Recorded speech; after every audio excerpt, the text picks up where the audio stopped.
is a grain of sand of what it used to be. Mm-hmm. It's actually a single use nightlife, really. I mean, obviously that's changing. Yep.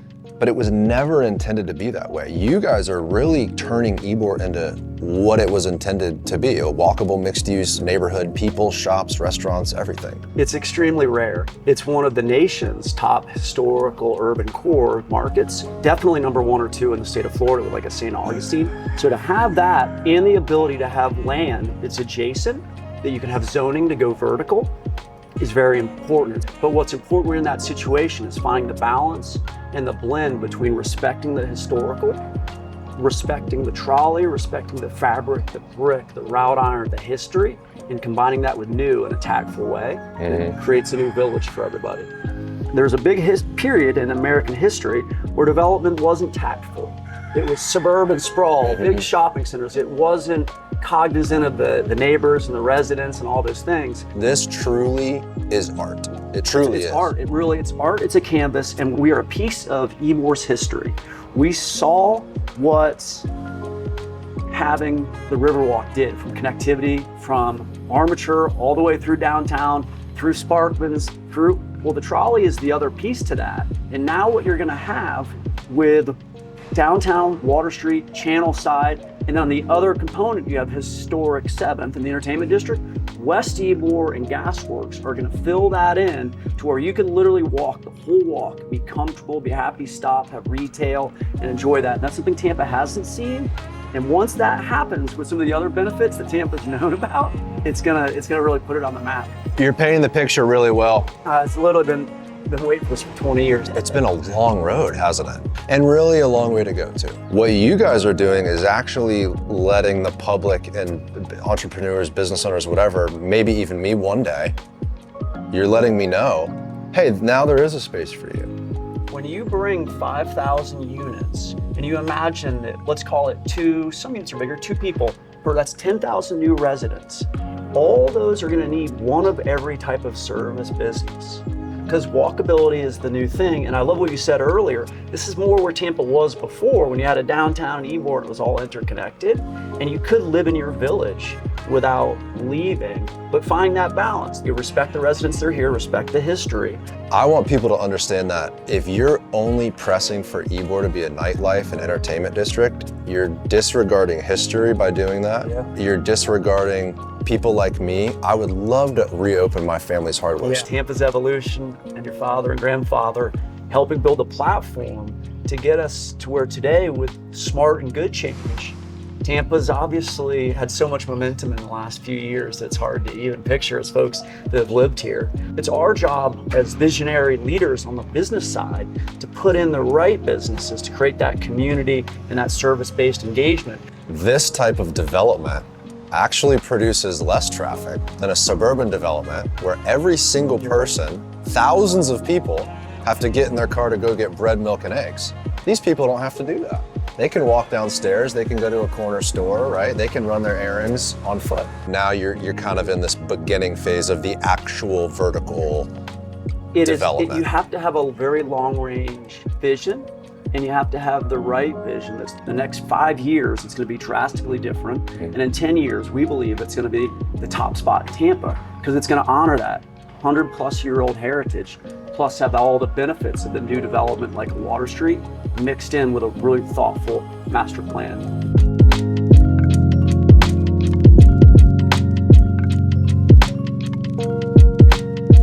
What about honoring the heritage? You've got the buildings named after the original forefathers of them. And so the Pedroso building is named after it, and the Gomez, the Marty, all these are to honor the heritage of those individuals. And so inside here, you've got 5,400 square feet, a beautiful space. From the outside, when you're looking at it, you can't tell it's a new build, and that's by design, because we're honoring the wrought iron, the black metal, the brick.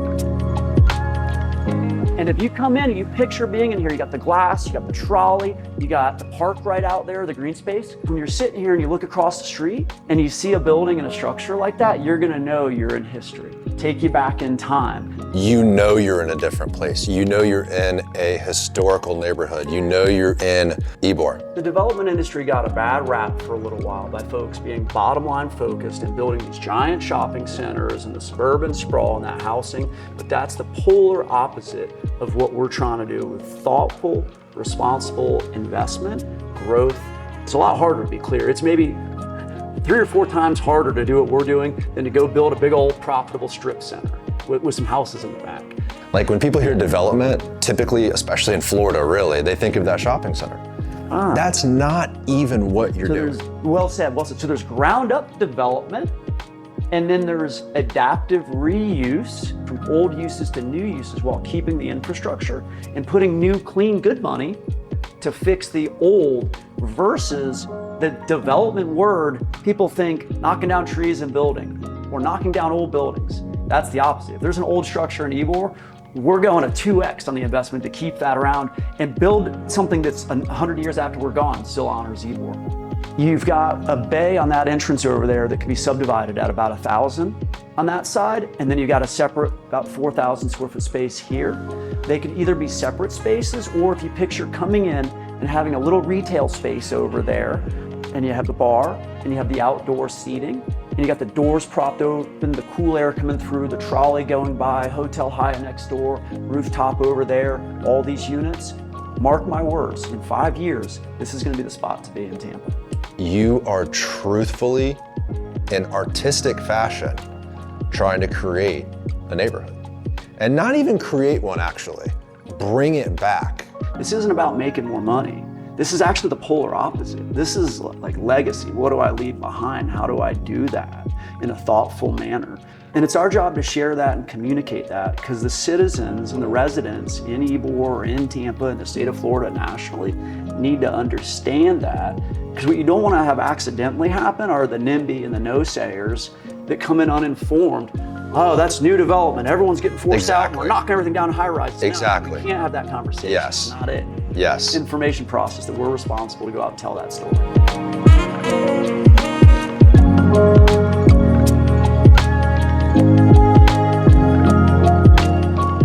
So we're walking into the downstairs space in Casa Gomez, which is a new build mixed into the historic fiber of Ybor City, going into what will soon likely be a cafe or a retail outlet. And then we're gonna hop in the elevator and go up to the rooftop, which has stunning downtown views. So as you come in, the first thing that you can see is all the beautiful glass, and of course the brick pavers on the outside, as well as the trolley line. And then Ybor Square across the street, one of the more beautiful buildings in all of historic Ybor. And so this will either be a service business or an amenity to the 500 units that have just come online, or the 5,000 more about to go up across from 7th Avenue on Gasworks. Or it could be some type of a restaurant that has a rooftop deck element as well as a ground floor space. You're in the downstairs future kitchen space for Casa Gomez.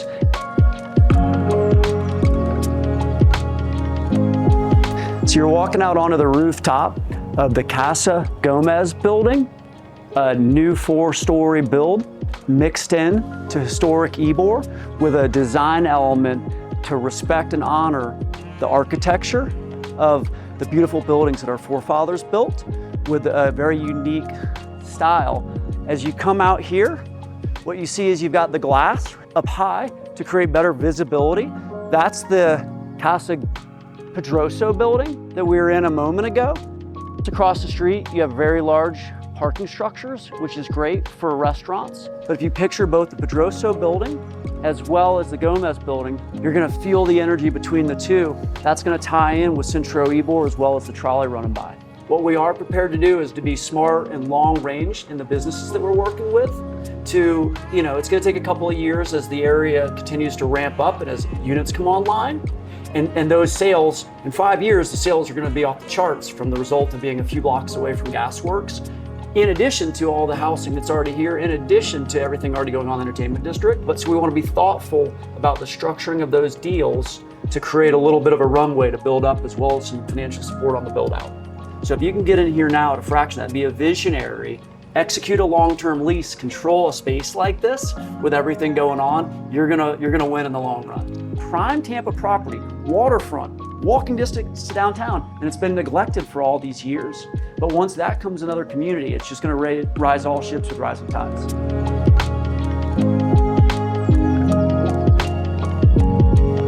Everyone is on the same page about, hey, let's bring this city back to what it was. And you kind of have to be obsessed. Yeah. And a glutton for punishment, and a term that I use in my office channel side, is a patience with a sense of urgency. Every day getting punched, you keep going, but that's what it takes to change a neighborhood, reposition as we're calling it, which is finding the blend with Ybor, the balance, taking it back to a village, honoring the locals, honoring the businesses, and being progressive and thoughtful.